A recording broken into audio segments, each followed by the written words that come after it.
संजय यादव जी प्रधान जी सकरा मदारपुर से गार्जियन जी मेरे 200 रुपए का सम्मान आशीर्वाद की छा रही है। देखिए आज के लोग अगर मुझे अपने दरवाजे पर बुलाते हैं तो बड़का भैया लोग सोचते हैं कि चला देख ले फेसबुक का यूट्यूब तो बड़ा देखे सामने से देख ले।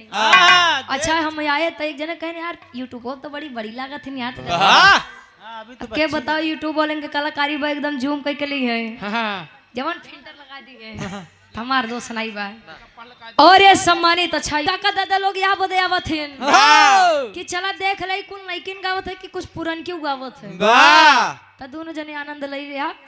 दोनों जने बिरहा में टिकट टपड़ी ना होए तब बिरहा कहानी निष्कर्ष समझ में आई।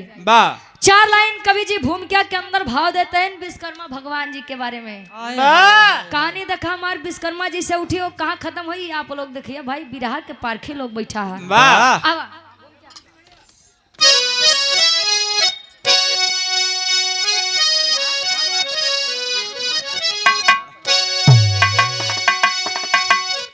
अरे चक्र सुदर्शन त्रिशूल वज्र विश्वकर्मा जी जिसको ही खुद ही बनाए। अरे पुष्पक विमान की रचना किए अरे रावण भी जिसको हवा में उड़ाए। तो कर्ण का कुंडल दधीचि की हड्डी से अरे दिव्यास्त्रों की रचना ही खुद ही रचा।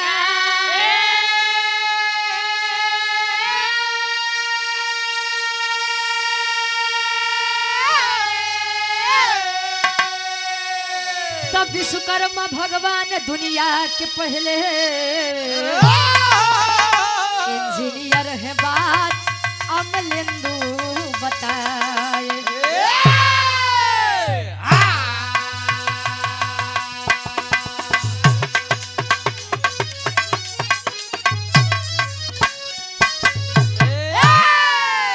और आप बड़े भैया आदरणीय आप रामनिधि यादव जी का पहिरा यार सम्मान बा। विश्वकर्मा जी जिसको खुद ही बनाए। विश्वकर्मा जी की जयंती यानी पूजा किया जाता है 17 सितंबर को। विश्वकर्मा जी दुनिया के पहले इंजीनियर हैं ये बात कभी अमलेंदु बताए। आप ही के प्रयागराज की पवन सरजमी से गुरु जी हमारे अमलेंदु आवारा जी इस गीत को सजा रहे हैं। विश्वकर्मा जी गुरु जी बड़ी कला कर रहे हैं जाना थे देखा तेरा मूर्ति से लड़का पत्थर से लड़कियां पैदा कर दी त्यावा तनी ओनहु के बानर देखा ओनहु एक बार विश्वकर्मा जी एक बार बानर बना रहे बंदर मंकी आ कैसे बना रहे तनी सा आप लोग बुद्धिजीवी लोग बिरहा पे गौर करेंगे। और ये आप यादव टेंट हाउस एवं कैटर शुद्ध पनीर केंद्र अंजलि यादव जी छोटी बच्ची है सुपुत्री आप कुंभकांत यादव जी यह 100 रुपए का सम्मान आशीर्वाद के छारे कि मुझे अपनी कला में कामयाब रहे। अंजलि यादव जी गार्जियन जी के द्वारा 100 रुपए आशीर्वाद के छारे ए भैया विश्वकर्मा जी खातिर विश्वकर्मा भगवान जी खातिर एक लाइन कवि का भाव बा।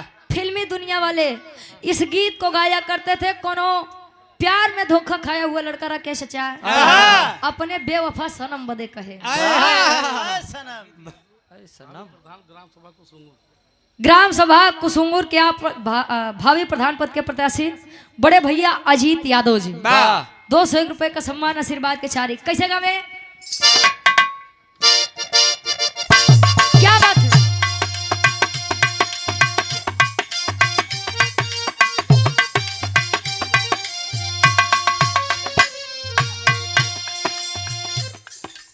लड़का कहे राकेश चाचा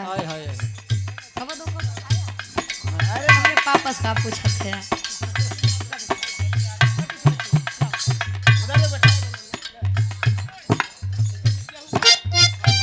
ये अंजलि यादव छोटी सी बच्ची है ये सुंदर माला 100 रुपए का सम्मान मंच तक आ पाई तहे दिल से हार्दिक स्वागत है। बा लड़का कहे ओए खुदा तुझसे अर्जी लगा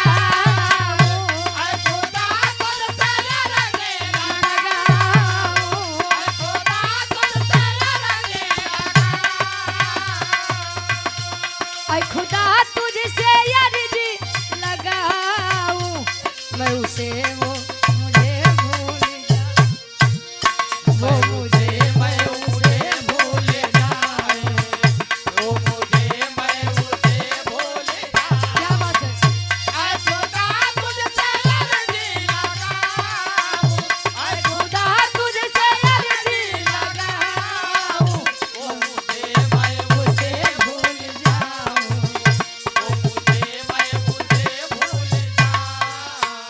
लेकिन विश्वकर्मा भगवान जी खातिर एक लाइन में हाय हाय आदरणीय गार्जियन जी आप हृदय के गार्जियन जी आप मुन्ना यादव प्रधान जी काजुद्दीनपुर अच्छा ताजुद्दीनपुर और दूरी बात सरवई बूढ़ी बाग थरवई की 5 जमी से बा अच्छा ठीक ठीक 200 रुपए का सम्मान आशीर्वाद के छारे के बच्चे अपनी कला में कामयाब रहे कहे कला विश्वकर्मा अपनी दिखाए काला विश्वकर्मा अपने दिखाए, काला विश्वकर्मा अपने दिखाए। कला विश्वकर्मा अपनी दिखाए अस्त्र शस्त्र ले वस्तु बनाए अस्त्र शस्त्र ले वस्तु बनाए, अस्त्र शस्त्र ले वस्तु बनाए।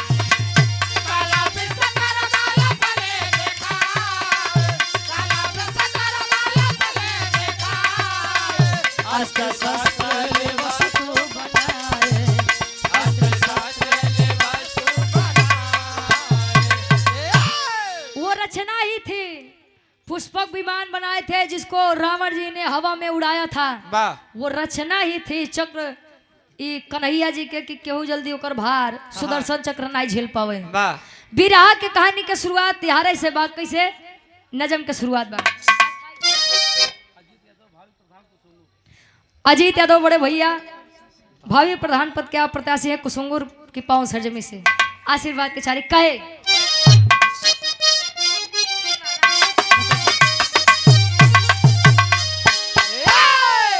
समय था ऐसा सजा इंद्र के दरबार रहे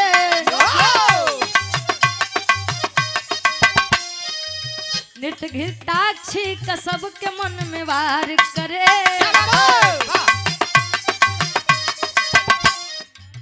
अप्सरा घृताक्षी जो नृत्य की दीवानी थे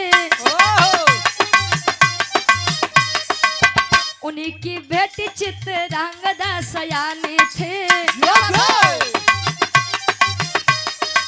लोगों की भीड़ में जब दोनों सजा करती थी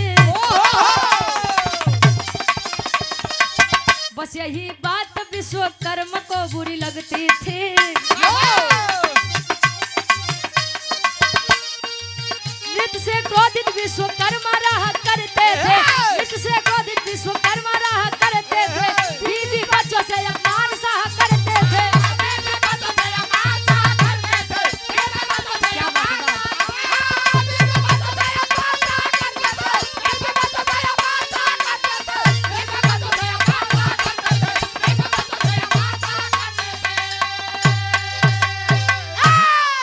कहानी का समझ ला आसान नहीं पूर्ण विश्वास बा कहानी शीशा के जैसा साफ हुई वाह विश्वकर्मा जी की एक पत्नी थी जिनका नाम घृताक्षी बताया गया वाह घृताक्षी अप्सरा थी नर्तकी थी जो कि इंद्र जी के दरबार में अपने नृत्य से हाँ देवताओं के मन बहलावे वाह मुन्ना व्यापारी जी पशु व्यापारी है कौड़ियार की 5 सरजमी से और कल्लू पहलवान जी वाह कौड़ियार से हमारे ये व्यापारी भैया वाह। और पहलवान भैया के द्वारा 100 रुपया आशीर्वाद के चाह रही ए भैया विश्वकर्मा जी और घृताक्षी के बीच में एक लड़की जेकर नाम चित्रांगदा बताया गया वाह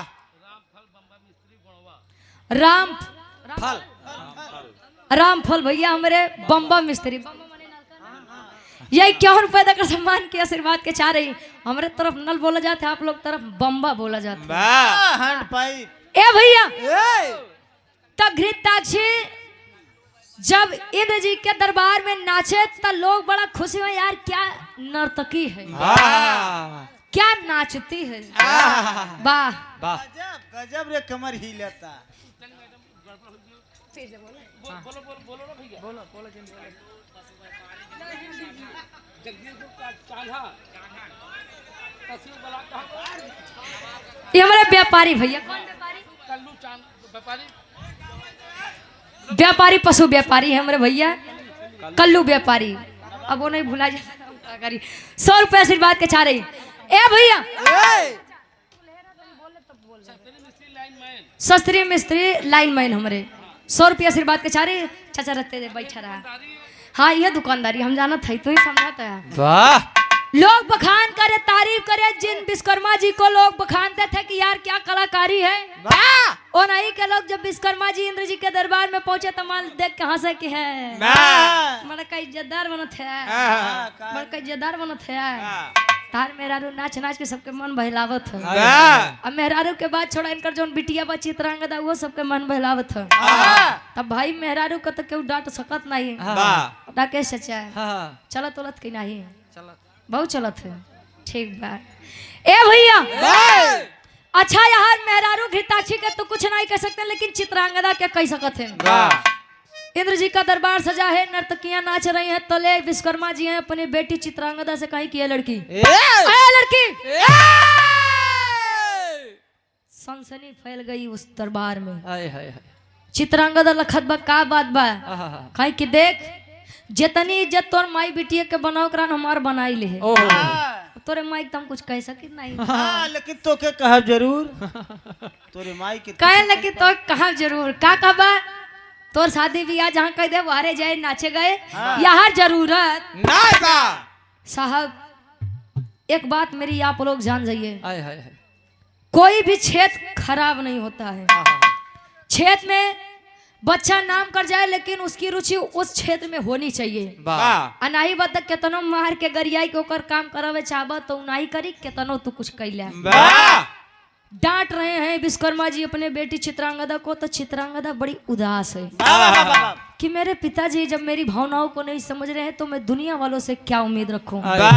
चली है उदास मन मार के स्वर्गलोक से आई है मृतलोक में, तले होत का मृतलोक में। एक लाइन गीत लगत गुरु जी।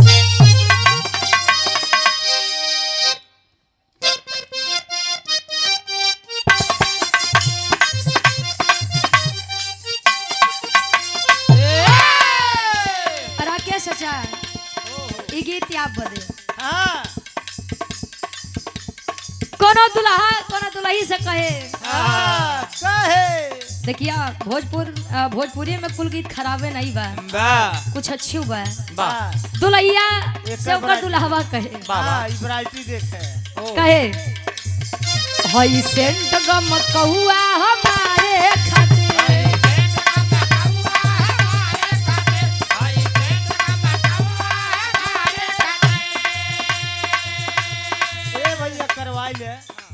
सब समान बावे तोहरे सिंगारे खातिर।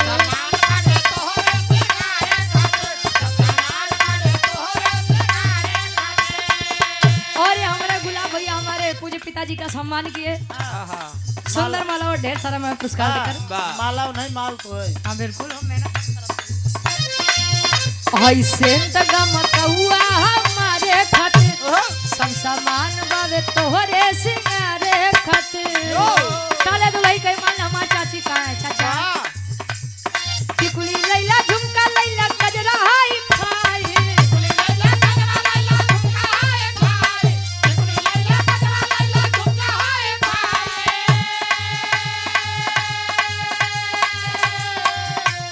टिकुली लैला झुमका लैला गजरा हाई फाई।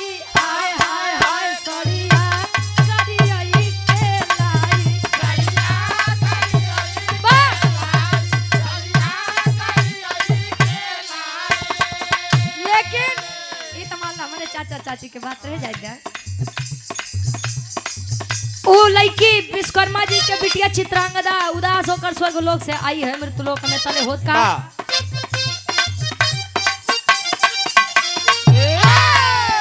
होके गुस्सा में कन्या वहां से चली।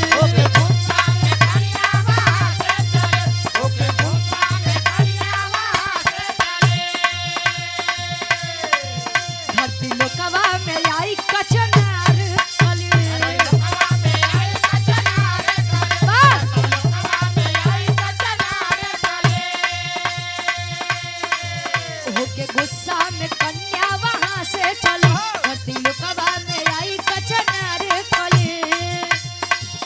इधर उधर काहे कि किधर जाई काहे कि किधर जाई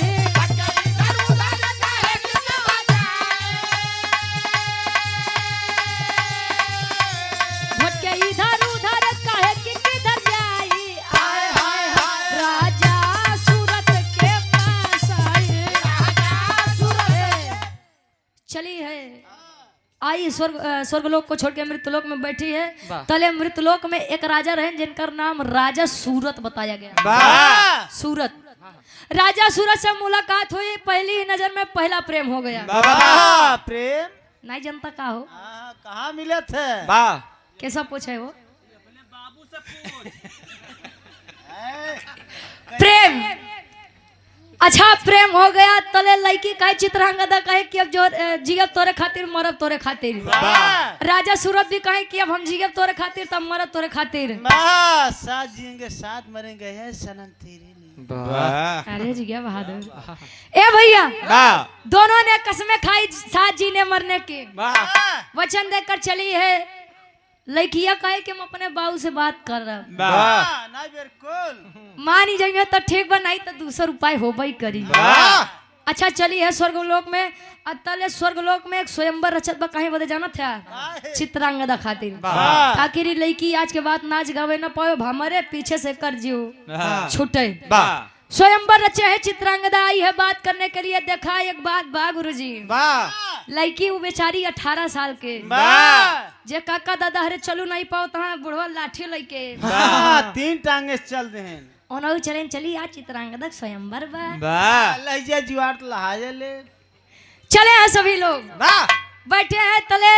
चित्रांगदा के पूछत बा कि बाऊ का बा बतावा तोरे शादी के बात चलत बा। थले खड़ी हो गई पिताजी अरे बाबूजी बिना मुझसे पूछे मेरी शादी करने वाले आप होते कौन हैं? भरी सभा में विश्वकर्मा जी की बेइज्जती श्राप दे दिए कि लड़की अरे लड़की तूने जिस लड़के के कारण इस सभा में मेरी बेइज्जती करी है, जा मैं तुझे श्राप देता हूँ। कवन वाली 80 वाली अरे यार उस शराब के बात नहीं श्राप के बात करत है। जा मैं तुझे श्राप देता हूँ। कवन श्राप? कि ते जौने लड़का से बियाह करबे जले उ लड़का तोरे मांग में सिंदूर डाली, सिंदूर डलते मानू मरी जाई। टटके राड़ हो जाए। चली है चित्रांगदा मन मार के फिर से मृतलोक में आई, सोच रही है शादी कर लूं नहीं शादी कर लूं, लेकिन शादी कर लूंगी तो मेरे पिया मेरे राजा मेरे सैया मेरे पोपो अभी का हुआ हो प्यार से कहती है चाची कहा थी कहा। अच्छा चली है सोच रही है तले होत का टेरी के भाव में कवि जी लिखत है। बस बिरहा में एक जरूर एक और बाद आगे कहानी बड़ी।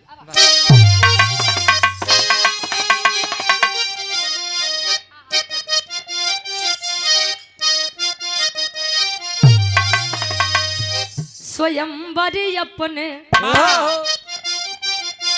आप रच दिए। अरे तो राम स्वयंवर अपने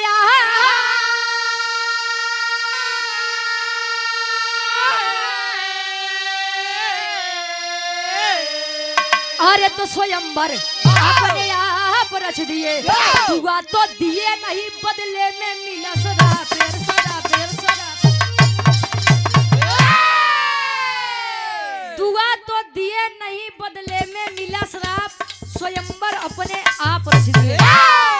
यही सोच के कूद गई बेचारी नदी में अपनी जान देने के लिए।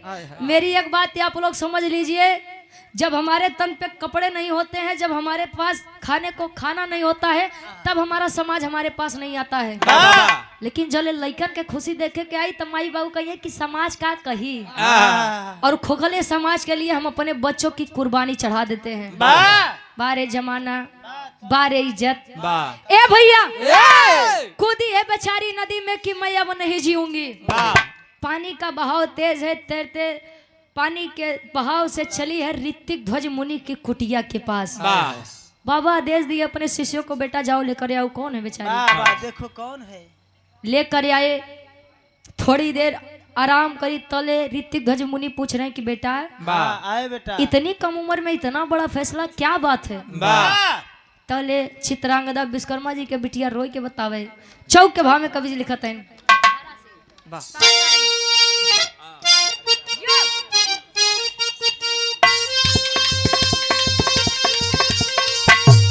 अच्छा ये वाले बड़ा का कहरा सुनो थे गुरुजी तो हम एक थोड़े में लिखवा दे गुरुजी लिख दे है का से कहत बा कैसे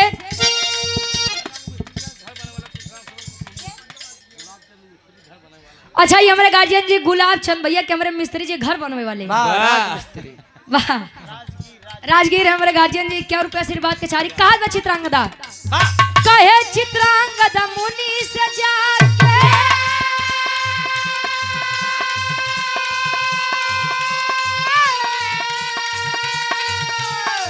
जीवन अब स्वीकार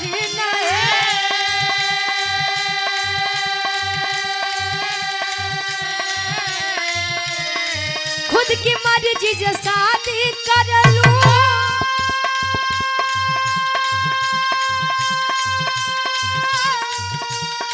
क्या मेरा अधिकार नहीं कहा बाबा से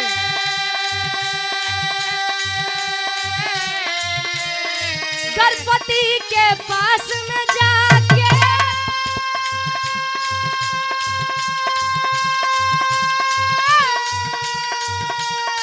करती मैं श्रृंगार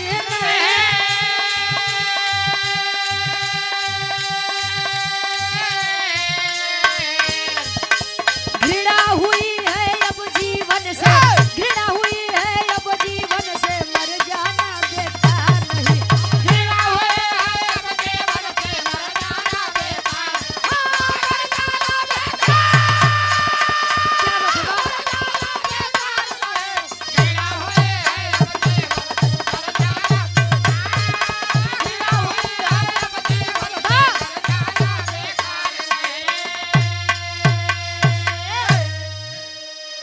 चित्रांगदा कहे ऋतिक ध्वज मुनि से कि बाबा मैं विश्वकर्मा जी की बेटी चित्रांगदा हूँ विश्वकर्मा जी ने जिनको निर्माण कर्ता कहा जाता है मैं यही मृतलोक के एक राजा सूरज से प्रेम करती हूँ मैंने ये बात अपने पिता को बताई लेकिन मेरे पिताजी ने मुझे आज्ञा मेरे मर्जी के खिलाफ स्वयंवर रच दिए जब मैंने यह बात उनके सामने रखी तो मुझे श्राप दे दिए कि जाओ जिस लड़के के कारण तुमने मेरे साथ ऐसा किया है कि मैं तुझे श्राप दूंगा शादी होते ही तू विधवा बन जाएगी मैं अपनी वजह से किसी लड़के की जिंदगी नहीं खराब करना चाहती इसलिए मैंने अपनी जान देने की कोशिश करी और यहाँ बड़े भैया राहुल यादव उर्फ टुनटुन भैया धर्मपुर घुरमस की पहुंच सजमी से क्षेत्र पंचायत के आप भावी प्रत्याशी हैं ये 201 रुपए का सम्मान आशीर्वाद के चाह रही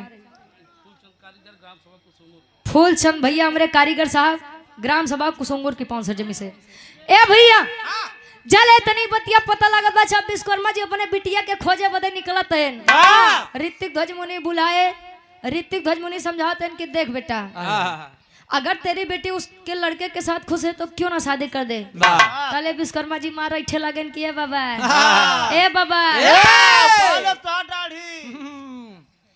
कहन जवन तार कायदा बतौने करा बाप बिटिया के बीच में तू मत ही बोला इतने में भाई अब ऋषि बाबा गुसियान रहे लेहन कमंडल के जल सरा दे देहन विश्वकर्मा जी बड़ा घमंड बतो का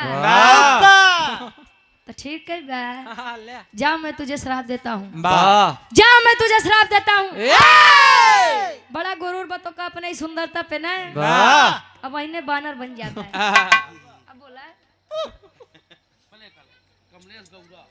कमलेश भैया गौरा की पौन सरजमी से 100 रुपया आशीर्वाद के चारी बा अच्छा अच्छा गार्जियन जी लवकुश भैया ये हमारे गार्जियन जी आप रोहित जीजा के बड़े भाई हैं चलो हमारे धर्म के जीजा ये 100 रुपए आशीर्वाद के चारे लवकुश यादव जी आशीर्वाद के चारे के हम बच्चे अपनी कला में कामयाब रहे जाइए मैं आपको श्राप देता हूँ कि आपका ये विशाल रूप एक बानर के रूप में बदल जाएगा तले विश्वकर्मा जी यार वहां नहीं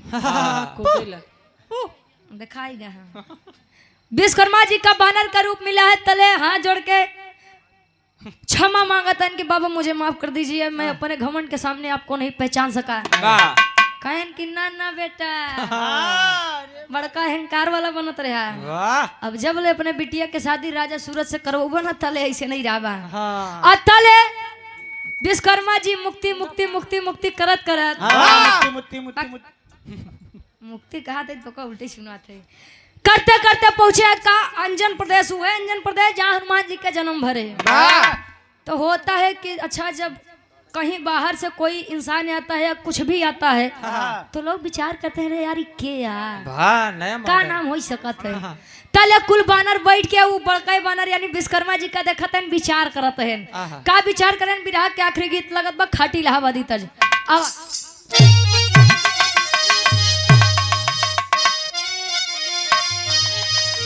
आए हाय विराह सम्राट स्वर्गीय दादा श्री राम आधारी यादव जी झोसी वाह। नरेश वाह गुरु जी गाया करते थे कैसे। अरे राम झको रमार झूलनी कहे झको रमार झूलनी कहे साड़ी लहराए हो झको रमार झूलनी।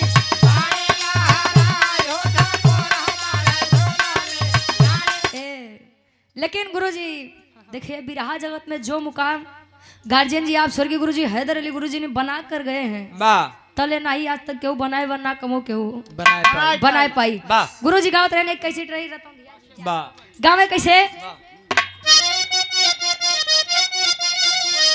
अरे घुसुरी गवा बरधा अरे राम घुसुरी गवा बरधा कहाँ सारी यही मझारी घुसुरी गवा बरधा।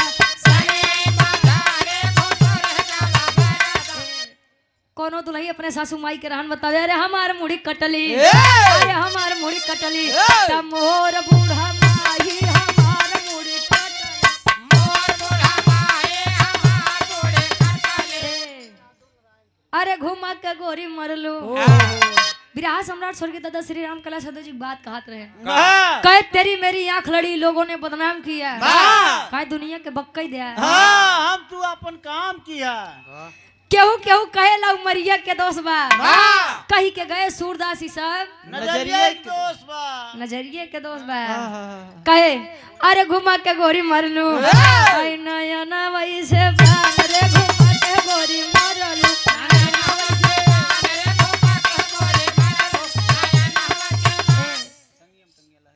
और ये हृदय के गार्जियन जी 51 रुपए लक्ष्मण यादव जी व्यापारी साहब 51 रुपए। एक लाइन दिखा ये हमारे गुरु माता जी बैठे हैं तेना वाली कोनो दुल्ही बतावे अरे टंगिए में टंगिया अरे टंगिए में टंगिया फसवाली नी हो ननदी भौजई कहे टंगिए में टंगिया फसवाली नी रे ननदी त कहे ऊपर ऐसे डाल के ही लहवाली नी हो ननदी भौजई कहे ऊपर ऐसे डाल के ही लवली नी रे ननदी राकेश चाचा त कहे माल सफेद गिरवली नी हो ननदी भौजई। बात के न था मत ले जाए दू अर्थी भाबा जले ये हमरे लारी काका गाँव में कहे बाड़ी बिस्तुइया सेरे से नजर रहा है वाह ए लवंडे हाँ बस हो जाओगे ए भैया यार गुरु जी गाँव में जले पहले समय के हमारे मान ले हमारे गुरु माता वाली है वाह जब सुबेरे भोरहरिया 4 बजे लेके बैठे गेहूं जाता पे गेहूं डाल के जब मुट्ठा पकड़ के घुमावे वाह तब वो सफेद सफेद हाँ गिरावे हम्म। आटा अब खैर ये सब भाव के बा आनंद खातिर बा विचार कर रहे हैं अंजन प्रदेश के लोग यानी अंजन प्रदेश के जितना बानर रहा कुल वाह राकेश चाचा वो बड़का बानर का देख के कहा है कैसे। अरे कहाँ से आया बनरा ये राकेश चाचा गवे अरे कहाँ से आया बनरा तमोर नगरी में कहाँ से आया बनरा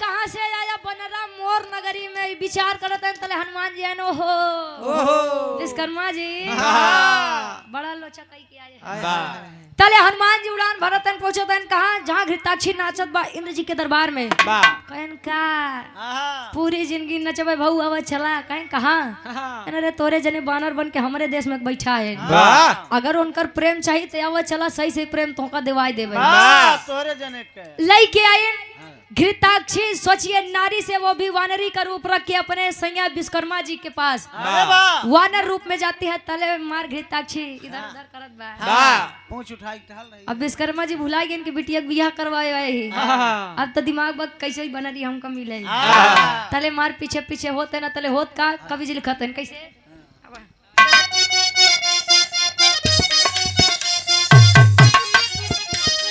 गए हनुमान तब घृताक्षी के समानवा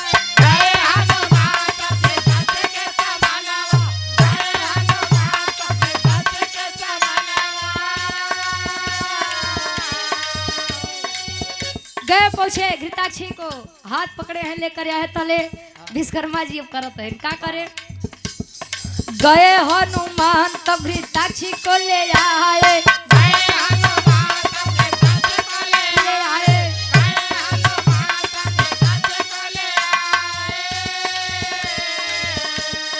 वानर बन के तब वो संबंध बनाए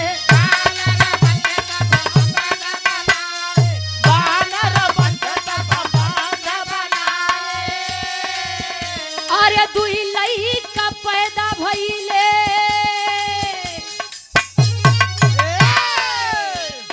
दुई लई का पैदा भइले चर्चा सगरी में कहाँ से आया बनरा मोर नगरी में कहाँ से आया बनरा कहे दुई लई का पैदा भइले चर्चा सगरी में कहानी के ध्यान दा वानर और वानरी रूप में घृताक्षी और विश्वकर्मा जी का संबंध बनता है और उसी संबंध से 2 बच्चों का जन्म होता है तलेंद्र जी के फिर से खते आवेला घृताक्षी कहाँ हो मन नहीं लगाता है आ जाओ डम डम डिगा डिगा तले घृताक्षी कुल काम छोड़ के स्वामी अपन 2 लड़का संभाला हम चले अपन काम करे स्वर्ग लोक में आई है अच्छा सुना वो लड़का जवन जन्म लिया उनका एक किनारे करा उनका नाम का पड़ा विराम में आखिरी भाव में बताऊं अब फिर से विश्वकर्मा जी का याद आ गया अरे यार हम कहाँ मोहमाया में फंस गए हम तो बियाह करवाए आए रहे तले फिर भागत है कहाँ पहुंचे राजा सूरत के पास पहापट के भाव में कवि जी लिखा था कहा लिखे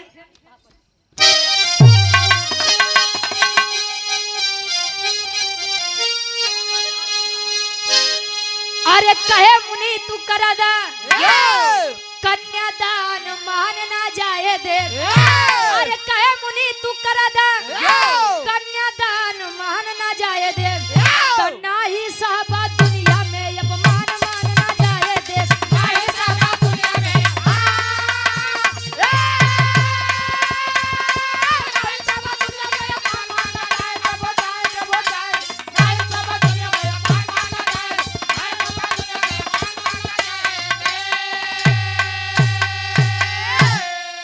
अरे सुन के बात विश्वकर्मा जी हाथ को बढ़ाए हैं चित्रांगदा के हाथ राजा सूरत को थमाए हैं कहे खुशी रहा दुइनो परानी संतान मान न जाए दे तनाही साहबा दुनिया में अपमान मान न जाए दे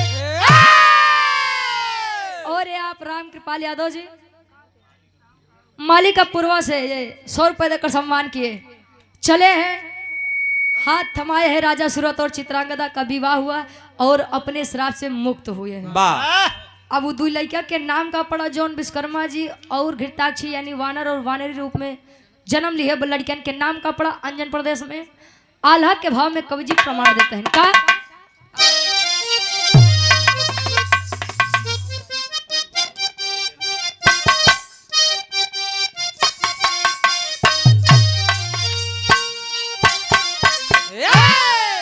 अरे वानर रूपवा में कैले विश्वकर्मा मन माने बाबू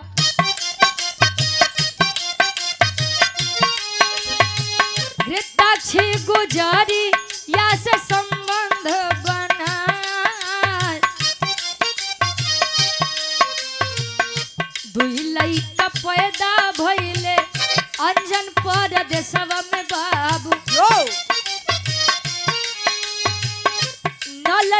जे कर नाम पड़ी जाए खेल कूद खुशी होई के अंजन के अंगनवा बाबू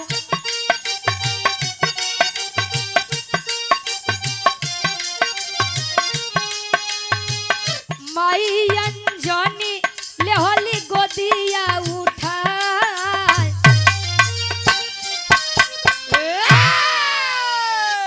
जो 2 बच्चों का जन्म हुआ उन 2 बच्चों का नाम नल और नील बताया गया। जे हमारे बाबू भैया लोग रामायण के बड़ा पक्का जानकार हुई है। उन नल नील के काम कहाँ आए रही आप लोग जाना थे। नल नील का जन्म विश्वकर्मा जी यानी वानर रूप में और घृताक्षी जी यानी वानरी रूप में अंजन प्रदेश में नल और नील का जन्म हुआ। देखिए कभी कभी होता है कि हमारे लिए श्राप भी वरदान बन जाता है। और श्राप वरदान कैसे भवा आखिरी भाव खड़ी के भाव में कवि जी लिखते हैं।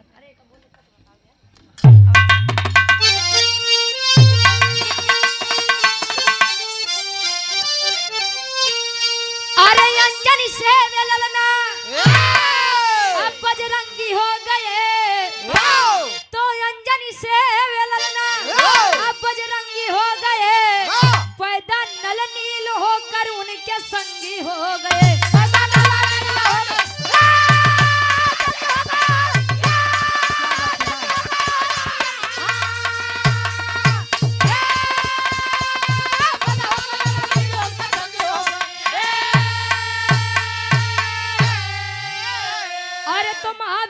से खबर लेके आए हो तो नल नील समुद्र के मार्ग है बनाए।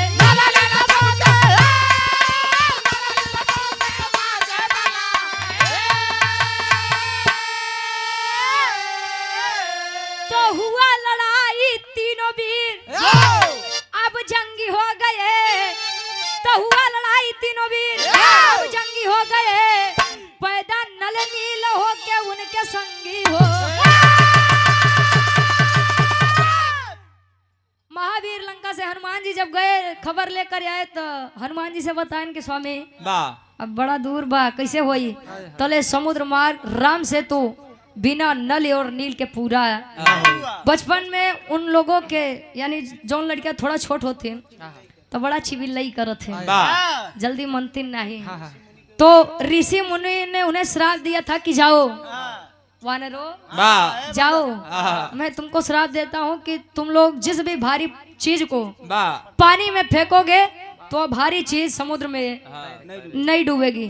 और यही श्राप उनके लिए वरदान बन गया था। इसीलिए कहा जाता है कि कभी कभी श्राप हमारे लिए वरदान बन जाता है। और रामायण में नल नील का योगदान बड़ा बढ़िया बा अब बड़ा सबसे आगे बा। ये हमारे विराग के शीर्षक रहे विश्वकर्मा जी बने वानर और नल नील का जन्म। आखिरी में खानदान के परिचय बा के बाद कार्यक्रम आयोजक जी के फरमाइश बा के एक लाइन समाजवादी गीत हो जाए फिर राकेश चाचा के नंबर रही। आवा गुरु बिहारी गुरु गणेश गुरु रामलाल गुड़कार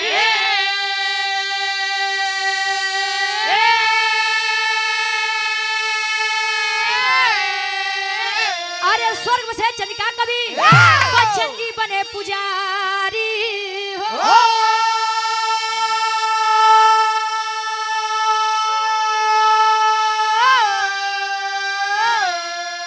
अरे तो स्वयंवर अपने आप रच दिए गावे रुचिया तो बरी का पानी ना स्वयंवर अपने आप रच दिए।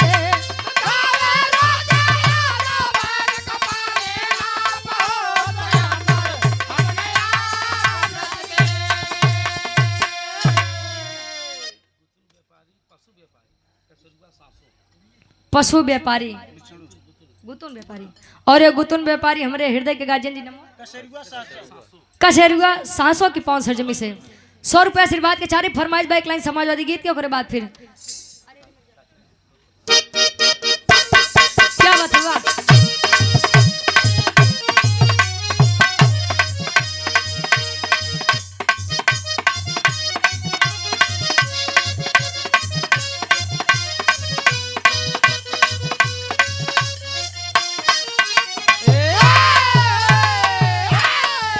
चाहने वालों वाह जो चाहते हैं उनकी आवाज है। वाह वाह वाह वाह। अरे रे मेरे जान थे मुलायम, अरे रे मेरे जान थे मुलायम, देश के शान थे मुलायम। अरे रे मेरे जान थे मुलायम, देश के साथ बुलाया अरे रे मेरे साथ बुलाया देश के साथ बुलाया अरे रे मेरे जान थे मुलायम, देश के शान थे मुलायम। स्वागत है भैया अखिलेश का।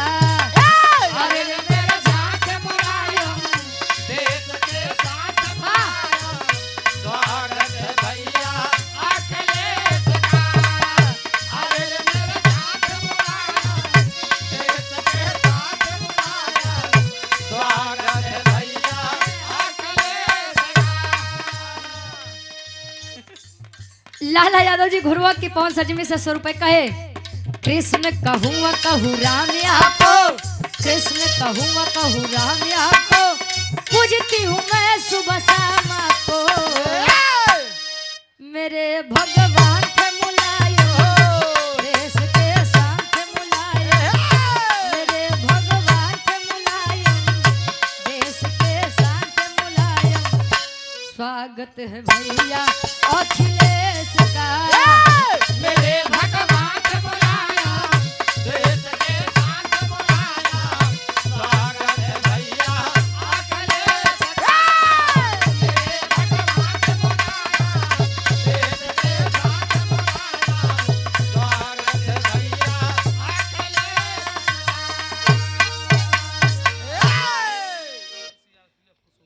जसवंत यादव जी फौजी साहब सीआरपीएफ कैंप इसी ग्राम के निवासी हैं। 100 रुपए देकर सम्मान के आशीर्वाद के चारी गाँव बजाओ कहा सुनो में कोनो भी गलती कसूर भयो। वाह आप लोग अपन लड़किया बच्चा समझ के माफ किया। राकेश चचक के नंबर बा वहां से आप लोग आनंद ले जा।